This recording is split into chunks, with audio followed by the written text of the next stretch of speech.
नमस्कार, मैं वसंत रावल। आज मैं आपको बताने आया हूं व्यतिपात योग के बारे में।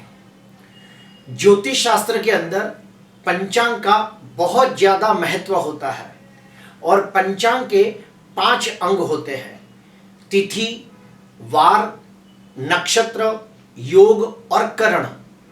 हमारी ये जो सीरीज चल रही है ये योगों की सीरीज चल रही है और आज हम 17वें नंबर का योग व्यतिपात योग के बारे में काफी गहन जानकारी हासिल करेंगे।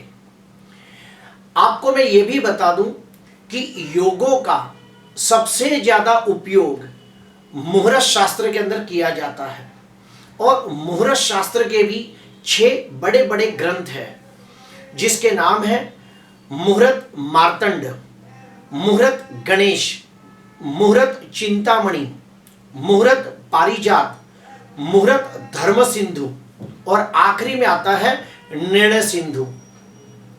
इन सभी ग्रंथों के अंदर योगों के बारे में काफी गहन जानकारी दी गई है, काफी विस्तृत जानकारी दी गई है जो आज हम गहराई से जानने का प्रयास करेंगे। आइए बोर्ड पे जानते हैं।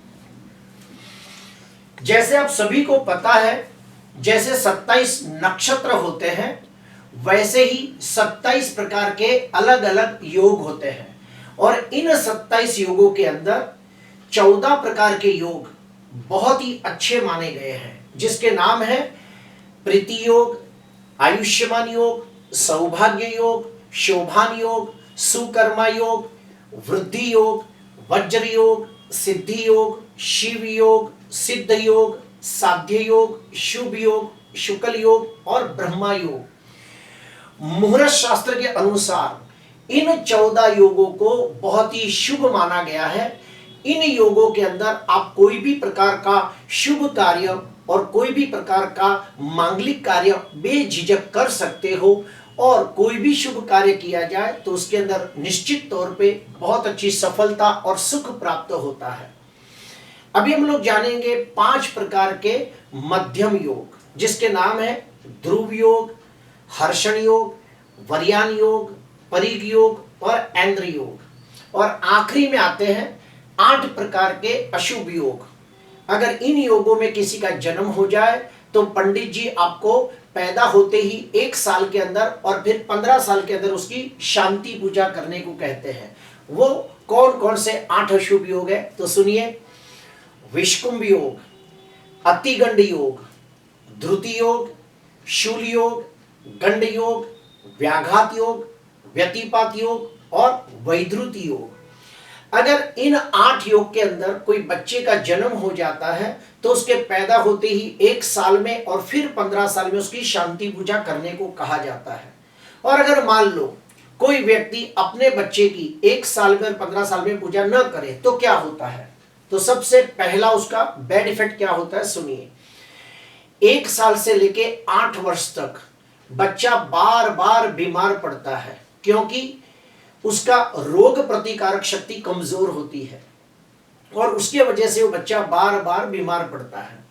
उसके बाद 12 साल से लेके 24 साल के दरमियान जब वो बच्चे की पढ़ाई का समय होता है तो वो बच्चे का पढ़ाई पे से ध्यान हटने लगता है और पढ़ाई में दिन प्रतिदिन कमजोर होने लगता है और आखिर में जब वो बच्चे को हायर एजुकेशन करना होता है, मास्टर डिग्री हासिल करनी होती है, तब वो बच्चे को सबसे ज्यादा प्रॉब्लम होता है और बच्चा चाह कर भी हायर एजुकेशन नहीं हासिल कर पाता, मास्टर डिग्री हासिल नहीं कर पाता, सेकंड डिग्री हासिल नहीं कर पाता। इसलिए मेरी सलाह है कि जो भी बच्चे इन 8 योग में पैदा हुए हो उनके लिए पैदा होते ही 1 साल में उसकी शांति पूजा करनी चाहिए और फिर 15 साल में। वापस हम टॉपिक पे आते हैं कि 17वें नंबर का जो योग है व्यतिपात योग, हम उसके बारे में गहन जानकारी हासिल करेंगे कि इन योग में पैदा हुए व्यक्ति कैसे होते हैं, उनका स्वभाव कैसा होता है, उनका व्यक्तित्व कैसा होता है, वो मैं बताने का प्रयास कर रहा हूं। सबसे पहले हम लोग जानेंगे कि व्यतिपात योग के भगवान कौन है। तो कुछ किताबों में लिखा गया है रुद्रदेव और कुछ किताबों में लिखा गया है यमदेव। व्यतिपात योग के जो ग्रह देवता है वो है राहु। तो जो व्यतिपात योग वाले व्यक्ति होते हैं उनमें राहु का काफी विशेष प्रभाव देखा गया है। अभी हम लोग जानते हैं कि धर्म सिंधु ग्रंथ के अंदर क्या कहा गया है। धर्म सिंधु ग्रंथ के अंदर कहा गया है कि जो भी बच्चे या जो भी व्यक्ति व्यतिपात योग में पैदा होता है, ऐसा व्यक्ति स्वभाव से जिद्दी, हठी, गुस्से वाला और चिड़चिड़ा होता है। ऐसे व्यक्ति छोटी छोटी बातों में नाराज हो जाते हैं, छोटी छोटी बातों में उन्हें बहुत बुरा लग जाता है और ओवर रिएक्ट कर लेते हैं। जो भी बच्चा व्यतिपात योग में पैदा होता है वो अपने माता पिता के लिए बिल्कुल अच्छा नहीं माना गया है। ऐसे व्यक्ति के जन्म के बाद उसके पिता को अपने कार्य क्षेत्र के अंदर उन्नति, प्रगति, विकास में बहुत सारे विघ्न आते हैं और उनके पिता बहुत मेहनत करने के बावजूद वो उन्नति, प्रगति, विकास नहीं कर पाते जिसके वो हकदार होते हैं। व्यतिपात योग में जो भी व्यक्ति पैदा होता है उनका अपने भाई बहनों के साथ भी हमेशा मनमुटाव और टकराव होता रहता है। अगर जन्म के वक्त उसकी शांति पूजा न की जाए तो वो बच्चा जैसे जैसे बड़ा होता है वो बच्चे का अपने माता पिता के साथ और भाई बहन के साथ धीरे धीरे रिश्ता कमजोर हो जाता है और फिर रिश्ता नाम पुरता रह जाता है। ऐसे व्यक्तियों में और भी कुछ कमजोरियां पाई गई है कि जो भी व्यक्ति व्यतिपात योग में पैदा होता है ऐसे व्यक्ति हमेशा कंफ्यूज रहते हैं। उन्हें निर्णय लेने में बहुत सारी तकलीफें आती हैं। वो लोग सही समय पे सही निर्णय नहीं ले पाते। खास करके पढ़ाई के क्षेत्र में, कार्य क्षेत्र में, विवाह के मामले में उन्हें कोई भी निर्णय लेना हो तो उन्हें बहुत सारी तकलीफों का सामना करना पड़ता है। अच्छा, और भी मैं बता दूं कि व्यतिपात योग में जन्मे व्यक्तियों में अच्छाइयां भी बहुत होती है। तो जो भी ग्रंथों के अंदर मैंने पढ़ा है वो मैं आपको बताना चाहूंगा कि मुहूर्त गणेश के अंदर उनकी बहुत तारीफ भी की गई है। क्या तारीफ की है तो सुनिए। मुहूर्त गणेश के अंदर कहा गया है कि जो भी व्यक्ति व्यतिपात योग में पैदा होता है वो व्यक्ति बहुत ही बुद्धिमान, गुणवान और तेजस्वी होते हैं और वो व्यक्ति बहुत ही प्रभावशाली होते हैं। व्यतिपात योग में जन्मे व्यक्ति दिमाग से चालाक, चतुर, होशियार होते हैं, उत्तम स्मरण शक्ति वाले लोग होते हैं, तीक्ष्ण तर्क बुद्धि वाले लोग होते हैं। व्यतिपात योग में जन्मे व्यक्ति अगर जो राजनीति में जाए तो बहुत नामना कमाते हैं, क्योंकि ऐसे व्यक्तियों के पास राजनीति, रणनीति और कूटनीति का बहुत अच्छा ज्ञान होता है। ऐसे व्यक्तियों को कौन सी परिस्थिति में क्या करना, कौन सी परिस्थिति में क्या करना, क्या न करना, इसका बहुत अच्छा ज्ञान होता है और विकट परिस्थिति के अंदर भी वो कैसे बाहर निकलना वो भली भांति जानते हैं। व्यतिपात योग में जन्मे व्यक्तियों को गुण ज्ञान के प्रति बहुत ही रुझान होता है, जैसे कि ज्योतिष शास्त्र, वास्तुशास्त्र, अंक शास्त्र, तंत्र, मंत्र, यंत्र जैसे गुण शास्त्र को जानना, सीखना उन्हें बहुत अच्छा लगता है। शास्त्रों के अंदर यह भी कहा गया है कि जो भी व्यक्ति व्यतिपात योग में पैदा होते हैं ऐसे व्यक्ति एक अच्छे सेल्समैन होते हैं, अपनी मीठी वाणी से अपना काम निकालने में माहिर होते हैं। ऐसे व्यक्तियों को अपने काम के अंदर दूसरों की दखलंदाजी बिल्कुल पसंद नहीं आती। ऐसे लोग अपना काम अपने ढंग से करना पसंद करते हैं और एक बार जो काम हाथ में ले लेते हैं उसे पूरा करके ही चैन से बैठते हैं। जो भी व्यक्ति व्यतिपात योग में पैदा होता है वो व्यक्ति अपने हक के लिए किसी से भी उलझने में देर नहीं करते, फिर जो होगा सो देखा जाएगा, ये मानसिकता वाले लोग होते हैं। व्यतिपात योग में पैदा हुए व्यक्तियों को कौन से व्यापार में लाभ होता है वो भी मैं आपको बताना चाहूंगा कि जो भी व्यक्ति व्यतिपात योग में पैदा होता है उन्हें इलेक्ट्रॉनिक का धंधा करना चाहिए, इलेक्ट्रिक का धंधा करना चाहिए, कंप्यूटर से लगता धंधा करना चाहिए, संचार विभाग, इंपोर्ट एक्सपोर्ट, लेटेस्ट टेक्नोलॉजी से लगते साधन, ये सब व्यापार में उन्हें बहुत अच्छी सफलता मिलती है। इनके बारे में और एक मैंने जो खास बात देखी है आपको बताना चाहता हूं कि जो भी व्यक्ति व्यतिपात योग में पैदा होता है ऐसे व्यक्तियों का भाग्योदय जन्म स्थान से दूर जाने से होता है। ऐसे व्यक्ति के विद्या के अंदर यानी पढ़ाई के अंदर कम से कम 1 या 2 बार विघ्न आते हैं। और ये व्यक्ति जब 40-45 साल के हो जाते हैं उसके बाद उनको पेट से लगती प्रॉब्लम शुरू हो जाती है। एसिडिटी, गैस ट्रबल, कब्जियत, पेट फूलना, पेट साफ ना होना, ये सब तकलीफें होने लगती है। उसके बाद मुहूर्त पारिजात के अंदर जो कहा गया है वो मैं आपको बताना चाहता हूं कि व्यतिपात योग में जन्मे बालक अपने माता पिता के साथ और उनके भाई बहनों के साथ उनका हमेशा टकराव होता रहता है।